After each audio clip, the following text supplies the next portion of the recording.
Hey everybody, what's going on? T and Clint here. We got a chance to go see Ghostbusters last week. T, what did you think? I actually thought that while it's not a great movie, it is a pretty good time. Yeah. I think I was going in very nervous as well because I think pretty much everyone loves the original Ghostbusters movies, me included. And I was very conflicted about the whole reboot thing because I think pretty much anyone is worried that new things will with the old thing they love, even though technically that's not necessarily the case. Like, it doesn't have to happen that way. I was also a little bit optimistic though, because the cast was stacked. I mean, Kristen Wiig, love her. Kate McKinnon, obsessed. Melissa McCarthy, really enjoy her. Leslie Jones, I'm on the fence, but I did like her in this movie quite a lot. Great. She grew on me so much. And it was really nice to see Melissa McCarthy in something playing against her usual type. She wasn't playing this crazy slob. In fact, she was almost a straight man. They still managed to work in a little bit of that physical comedy. There's one part where she's getting thrown around like a rag doll, but for the most part, she was playing against type, and I think she did really great doing that. Yeah, I think that's one of the most obvious strengths about this movie is the casting was great. Kate McKinnon is a badass. I love Kate McKinnon anyway, and now I really just want to be best friends with her. There's a scene where she's doing some ghost busting and kicking ass in a really, really cool way. And the rest of the cast I think is great. Hemsworth was hilarious. He's great. You know, like you said, Kristen Wiig, Melissa McCarthy, they're doing their thing, and they're like some of the most funny people on the planet, which is always fun to see them playing around. And I think the thing that they all had in common is that they were all so excited to be Ghostbusters. Right. Like, and you could really tell, regardless of the mechanics of the movie, the nuts and bolts of the story, these people, and I think Paul Feig included, love the fact that they're making a Ghostbusters movie. And that's something that a lot of remakes and a lot of reboots and a lot of these like 30 years on sequels have been missing, is there's not that much sort of appreciation for what it is they're doing. This one, I think, it goes in the camp of The Force Awakens in that everybody is just so happy to be there. And you can tell, and it's contagious. Just going back to the nuts and bolts of the movie, this is where it gets to be not a great movie, but you kind of forgive it. At least as long as you go in maybe with a couple beers under your belt, you'll definitely forgive it. But I think, you know, there are definitely moments where okay, they definitely skipped over some plot points here just to move things along, or they didn't really explain that properly, but you don't really care. There's really only one spot that I was like, oh, well, what is that? And it was sort of towards the end, and they moved past it so quick, it doesn't really matter. And the movie has enough charm,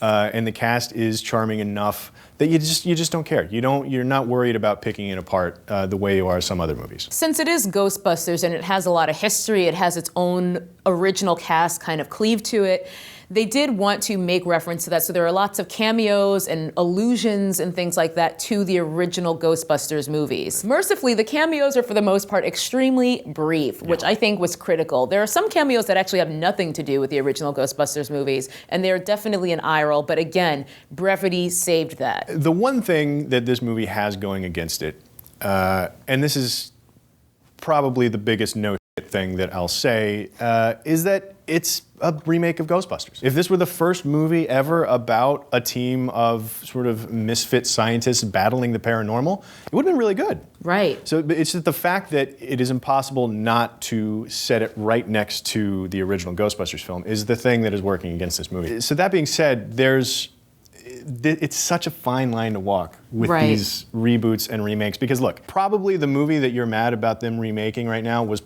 probably a remake to begin with. Like, we're at the end of a cycle now where a lot of things are being remade from 15, 20 years ago, and they're remaking everything. They're just going to remake and reboot and remake and reboot, and that's all there is to it. And it's a weird fine line to walk to be a successful one, because you have to acknowledge the original that was so popular and so beloved, but you also have to be your own thing. Actually, where I think Ghostbusters did really well was acknowledging the original and being a movie that is in the spirit of the original. Yes. I thought the ghost-busting aspect of this movie was spot on. I thought it was great. Right. Even just the sort of science babble that they work in that is specific to the Ghostbusters sort of universe, I think they did a great job maintaining that, where they do try to actually like root what they're doing in science. And again, Kate McKinnon is like the gadget genius who kind of comes up with all the weapons and things they have, and comes up with some really dope weapons. I really think they James Bonded it, came up with some nice updated needed fresh gadgets to keep everything updated and new. And it's all folded right into the character, too. The characters that they crafted, like, you buy them talking all of this science jargon. It doesn't feel like elbowed into the script or anything like that. But where the movie starts to lose me a little bit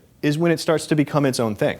Because there are a lot of pop culture jokes that you're used to with Paul Feig movies that would have been right at home in Bridesmaids, would have been right at home in The Heat or in Spy, because those movies are sort of they're sort of parodies. They're comedy versions of buddy cop movies, of spy movies. There's more liberty there to make a joke about the mayor from Jaws. Right. Like, there's a joke in this movie that says, "Don't be the mayor from Jaws," which in context of the scene makes perfect sense, but in context of the movie, it just didn't feel like it fit. Like, Ghostbusters is a pop culture reference that Paul Feig would make in other movies. Right. And this is a Ghostbusters movie making other pop culture references. Within itself. And it lost me. And when they was trying to be a comedy on its own, it kind of lost me. When it was being a Ghostbusters movie, it was great. Yeah, that's an interesting critique, because I think one thing that they did within the movie that was really interesting was they tried to almost make it kind of timeless. They didn't make a point of talking about like Instagram. I mean, there's a little bit of referencing like YouTube and things like that, but they don't inundate you with like, this is the year 2016. I almost feel like when we watch this years later, it will have that sort of same timelessness that the original Ghostbusters had, except for that. Yeah. I think those jokes that they were making were often kind of dating it to or tying it to the time that we're in right now and the style of comedy that we're in right now. So that's an interesting point. And there's also this idea of them being handcuffed to the original Ghostbusters movies, which is unavoidable. I mean, it's a reboot. But I think there is one moment toward the end, and this isn't going to be a spoiler, I'm going to keep it super vague, but you'll know what I'm talking about when you see the movie. There's this moment toward the end where they almost say, are being handcuffed to the original movie. This is our way of saying that we're doing our own thing now. And it is so overt and lacks so much subtlety. I was just like, well, okay, you've made your point. I guess the only other thing that I want to mention, and this is, and I'm not sure if this is a critique or if this, I think I'm just going to present, this is just a difference. In the original Ghostbusters, the Ghostbusters team were oddballs in a grounded world. I mean, you had Annie Potts' character, you had Rick Moranis' character, who were also sort of odd ducks, and that's why they fit in with the team. Ernie Hudson's character was a grounded, real person coming into this world.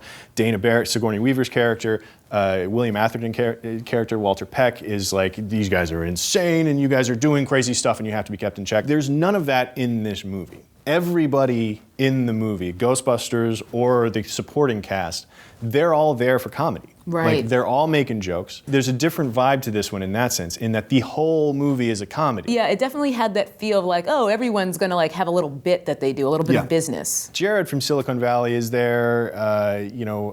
Sam Richardson, who's on Veep, shows up at the very end. It's all of these recognizable comedy faces show up to do their little bit parts, which is great, and it's funny. But again, this speaks to dating the movie to now and the style of comedy films that we get now.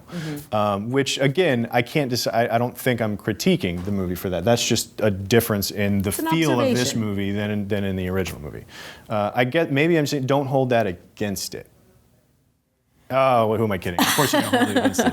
As far as the ghosts go in the movie, I think they did a good job creating some interesting looking ghosts, and they definitely make sure to get in some scares. They get some jumps in for the audience, which I think is a nice balance with the heavy comedy that's in the movie. And like, I would say we saw it in 3D. I would say totally go see this in 3D. I disagree. I didn't feel like it was worth it. One of the things that I really enjoyed about it was the film was, the aspect ratio was matted. There were black bars at the top and bottom of the screen, and the 3D effects came out over the black bars. When they shot their proton packs, the streams would go out of the frame and across the black bars. Occasionally, Patty would like slapping Melissa McCarthy, and Patty would come out of the screen and across. Patty's Leslie Jones. Yeah, and she would come across the matting of the film. So it had a vibe of like the Honey, I Shrunk the Audience ride at Universal Studios a little bit, which honestly, what it does is it takes some of the pressure off of the film, I think, and it makes it more of like, hey guys, we're having a good time and you're part of it. To be honest, we haven't seen the 2D version, so I don't know. It wouldn't make a whole lot of sense for that to happen in 2D, for it to just come out like straight down on the screen. wouldn't make a whole lot of sense. But I normally don't say that 3D is worth it. In this case, I think it's almost essential. Go see it in 3D if you can. And that is quite the 3D endorsement because Clint had to double stack those 3D glasses on top of his real ones, which is super annoying. And he still liked it. These were actually really uncomfortable glasses, so half the time I was sitting here holding it off of my nose. Yeah. That part was not good. But the rest of it, I thought was pretty great. All right, everybody, that's what we thought about Ghostbusters. Let us know in the comments down below. Are you excited?